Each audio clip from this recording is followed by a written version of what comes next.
నిన్న ఈ రోజు డిఎస్సి సాధన కమిటీ పిలుపు మేరకు రాష్ట్ర వ్యాప్తంగా ఏజెన్సీ మన్యం బంద్కు పిలుపుకోవడం జరిగింది.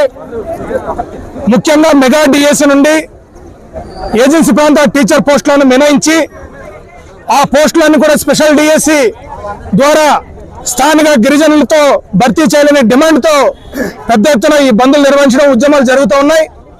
ఈ నేపథ్యంలో రాష్ట్ర ప్రభుత్వం జిల్లా కలెక్టర్ గారితో చర్చలకి పిలిచింది. జిల్లా కలెక్టర్ గారితో కూడా చర్చలు నిర్వహించడం జరిగింది. జిల్లా కలెక్టర్ గారు చర్చల్లో కొన్ని సానుకూలమైన అంశాలని మా ముందు ఉంచడం జరిగింది.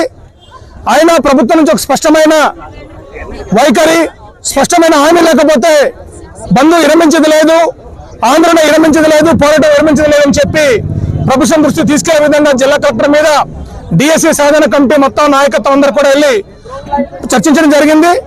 ఈ నేపథ్యంలో రాష్ట్ర ప్రభుత్వం గిరిజన సంఘాలతో డిఎస్సి సాధన కమిటీలతో ప్రత్యేకంగా రేపు సోమవారం మంత్రి గారి సమక్షంలో చర్చకి పిలిచిన నేపథ్యంలో బంద్ను విరమించాలని చెప్పి డిఎస్సి సాధన కమిటీ నిర్ణయించింది. ఇది బంద్ విరమణ తాత్కాలికమైనదే, ఈ ఉద్యమం కూడా తాత్కాలికమైనదే.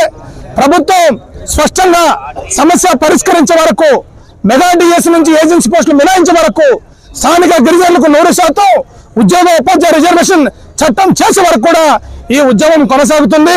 కాబట్టి రాష్ట్ర ప్రభుత్వం రేపు గిరిజన మంత్రి గారితో జరిగే చర్చల్లో సానుకూలమైన వైఖరిని ప్రకటించకపోతే రాబోయే కాలంలో వివిధ రూపాల్లో పెద్ద ఎత్తున ఆందోళన ఉద్యమాలు కూడా నిర్వహించడం కోసం డిఎస్సి సాధన కమిటీ సిద్ధంగా ఉందని చెప్పి ప్రభుత్వానికి హెచ్చరిక జారీ చేస్తున్నాం.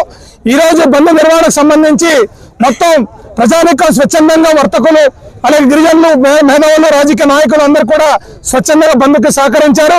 భవిష్యత్తులో కూడా గిరిజన ప్రజానీకం నిర్వహించే ఉద్యమాల్లో కూడా, డిఎస్సి సాధన కమిటీ నిర్వహించే ఉద్యమాల్లో కూడా ఆ రకమైన సహకారంతో అందించాలని చెప్పి కోరుతూ, ముఖ్యంగా రాష్ట్ర ముఖ్యమంత్రి గారు తను ఇచ్చిన హామీని నిలబెట్టుకోవాలని చెప్పి ముఖ్యమంత్రి గారికి స్పష్టంగా మేము డిఎస్సి సాధన కమిటీ తరపు నుంచి డిమాండ్ చేస్తూ ఈ రోజు బంద్ను తాత్కాలిక విరమణంగా ప్రకటన చేస్తున్నాం.